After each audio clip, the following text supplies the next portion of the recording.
I'm sorry, but I don't want to be an emperor.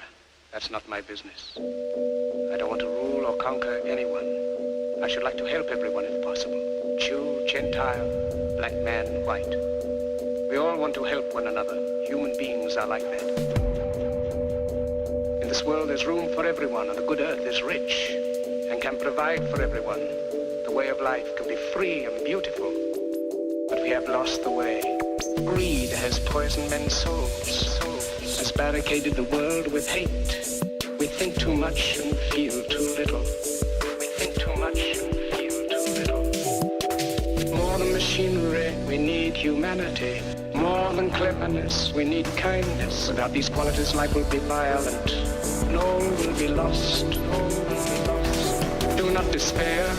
The hate of men will pass, and dictators die. Dictators die. And the power they took from the people will return to the people. Will return to the people. Let us all unite. Let us fight for a new world to do away with greed. Now let us fight to free the world, to fulfill that promise. Let us all. Welcome to Gloversville, New York. A lovely little city at the foothills of the Adirondacks, population as of 2012, 15,388 people.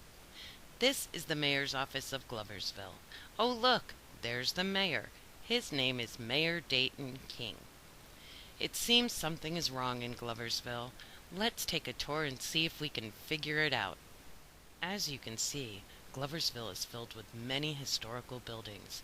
In 2009, when Mayor Dayton King was elected, he promised to bring Gloversville back into its heyday, better than it ever was. He promised to make it a beautiful place and meet with all of the different groups that work to restore downtown. In fact, Mayor Dayton King made a lot of promises, not just to downtown. He gave the people of Gloversville, New York, a lot of hope.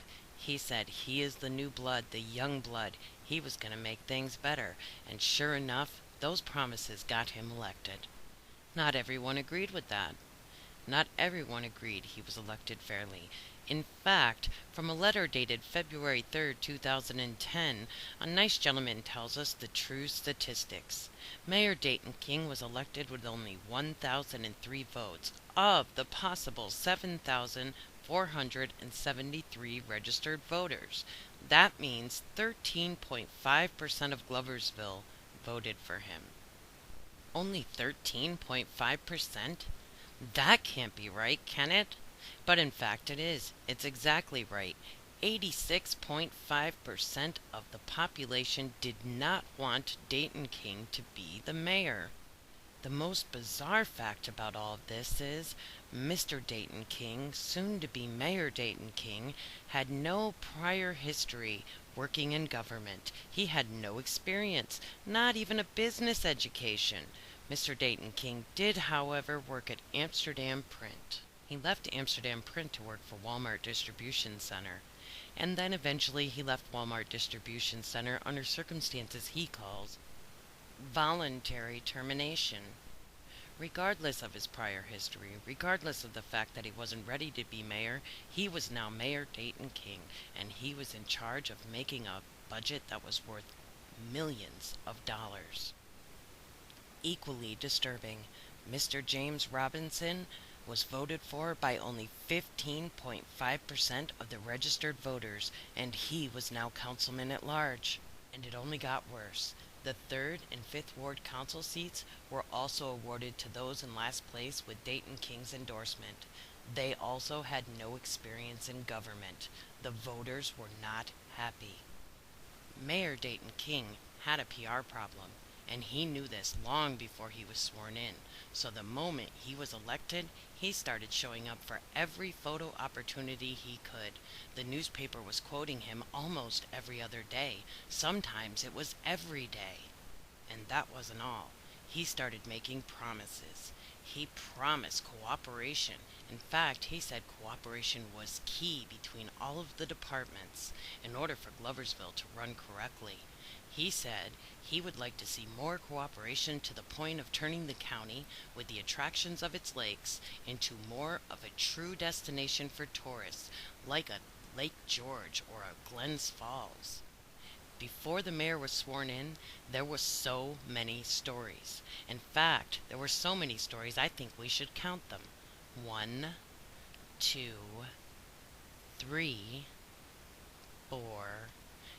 You know what? Let's not, because there were so many stories that included the positive and cheerful opinion of the king that it takes up the history of 100 stories in the Leader Herald Online. That means there are even more than that in just a few months before he was sworn in. As soon as he was in office, Mayor Dayton King got right on cooperation. He hired Jason Fazio, even though he knew that all new hires had to come before the Common Council. You see, Gloversville was in dire straits financially, and the Common Council made a rule that all new hires and promotions had to come before them. But Mayor Dayton King said it was his mayoral right to hire and fire within the city as he saw fit, so he contacted the Attorney General to clarify his power. Forget that the fire department needed a new chief. God knows everything will be fine. Defining his power was way more important. The woes for the fire department did not stop there. The entire time that Mayor Dayton King is in charge, there is going to be constant arguments between him and that department. In one meeting very soon after this, the Gloversville Firefighters Association President Robert Davis is thrown out of a council meeting by the king. He lays down the gavel and says, "Remove yourself." In one situation, the king makes a comment to the newspaper without even telling the fire department. He says that he would like to see all firemen work 24-hour shifts. In a city with so many historical buildings, I don't know about you, but I wouldn't want a man or woman who already work 24 hours showing up at my house to save my child. It's not safe for the people, and it's not safe for the firemen. And the problems didn't stop there. Just a little over 6 months in office, and the king is reading from an 8-page speech about the Common Council. He claims they are bullies, and he demands an immediate ethics committee. What he fails to mention is that as soon as he came into office, he had that ethics committee torn down. And the king's problems continued to grow. 3rd Ward Councilman Dirk Myers, who the king hand-picked after he wasn't elected, resigned after only 2 months. And James Robinson, the man who was elected by only 15.5% of the registered voters, stayed on to side with the king in every situation. This caused a lot of animosity between the mayor's office and the Common Council. And while all this was going on, the newspaper had full coverage, so the mayor had to do something to control it. So you know what he did? He showed up for every photo opportunity he could. Every social event, he had his picture taken. Look, there's the mayor. And there's the mayor. Hi, mayor. And it would go on to be picture after picture after picture after picture after picture after picture after picture after picture after picture after picture after picture after picture after picture after picture. And there were more pictures than that. And he wasn't the only one. His wife started being in the newspaper too. She started developing programs that were going to help clean up the city. She has a disabling and unfortunate and apparently very expensive disability, but she was able to help clean up the city, well, at least for one house. And not just that, but other financial issues. The mayor was apparently driving the city vehicle around, and when he denied using it for personal use, even taxpayers were taking pictures of him at private events. Eventually it went on to require vehicle mileage reports, and then in the end the Common Council had to make rules that absolutely excluded him from using the city vehicle at any time for personal use. And then, the king of all scandals. The newspaper runs a story that tells how the king's house is in foreclosure. The king denies it adamantly.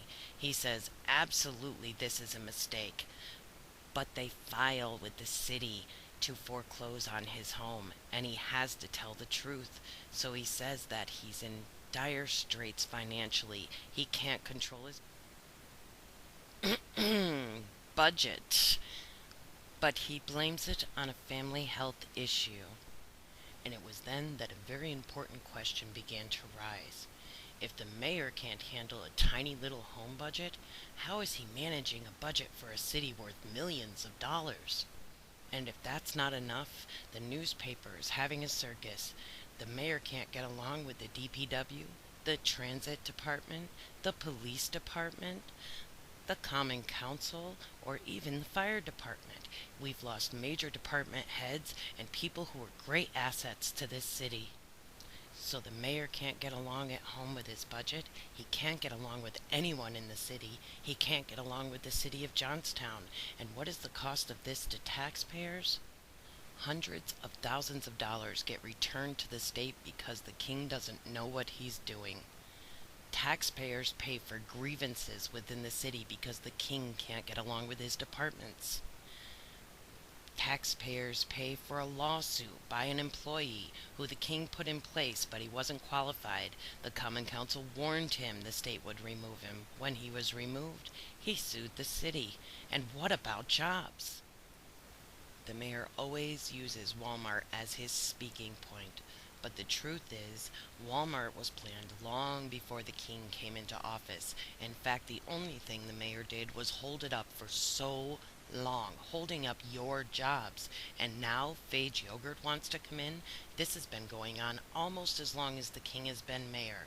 They would like to expand and add 150 jobs to Fulton County, but they can't. They can't because the mayor can't work it out with Johnstown. Once again, his problems are holding up the taxpayers of Fulton County. It has gotten so bad that the governor has threatened to send in a state mediator to solve it. Let's see. Mayor Dayton King, who was elected by 13.5% of the registered voters, came into office with no government experience, and then the PR program started. He was about change. He was about new blood. He was about saving downtown. He was about cooperation. The king is about one thing, about his brand. He is a celebrity. Everybody knows his name. It is great to be king, but you know what it's not great? It is not great to waste taxpayer money, I'm sorry, time, but I don't want to be an emperor. That's not my business. I don't want to rule or conquer anyone. I should like to help everyone if possible. Jew, Gentile, black man, white. We all want to help one another. Human beings are like that. In this world there's room for everyone, and the good earth is rich and can provide for everyone. The way of life can be free and beautiful, but we have lost the way. Greed has poisoned men's souls, has barricaded the world with hate. We think too much and feel too little. We think too much and feel too little. More than machinery, we need humanity. More than cleverness, we need kindness. Without these qualities, life will be violent, and all will be lost. All will be lost. Do not despair. The hate of men will pass, and dictators die. Dictators die. And the power they took from the people will return to the people. Will return to the people. Let us all unite. Let us fight for a new world, to do away with greed. Now let us fight to free the world, to fulfill that promise. Let us all unite. Soldiers, don't give yourselves to brutes. Men who despise you, enslave you, tell you what to do, what to think, and what to feel. Who drill you, diet you, treat you like cattle. Don't give yourselves to these unnatural men with machine minds and machine hearts. You are not machines, you are men. You, the people, have the power to make this life free and beautiful. Let us use that power to make this life a wonderful adventure. Let us all unite. Let us fight for a new world, to do away with greed. Now let us fight to free the world, to fulfill that promise. Let us all unite. Let us fight for a new world, to do away with greed. A world where science and progress will lead to all men's happiness. Do not despair. The hate of men will pass, and dictators die. Dictators And the power they took from the people will return to the people. Will return to the people. Let us all unite!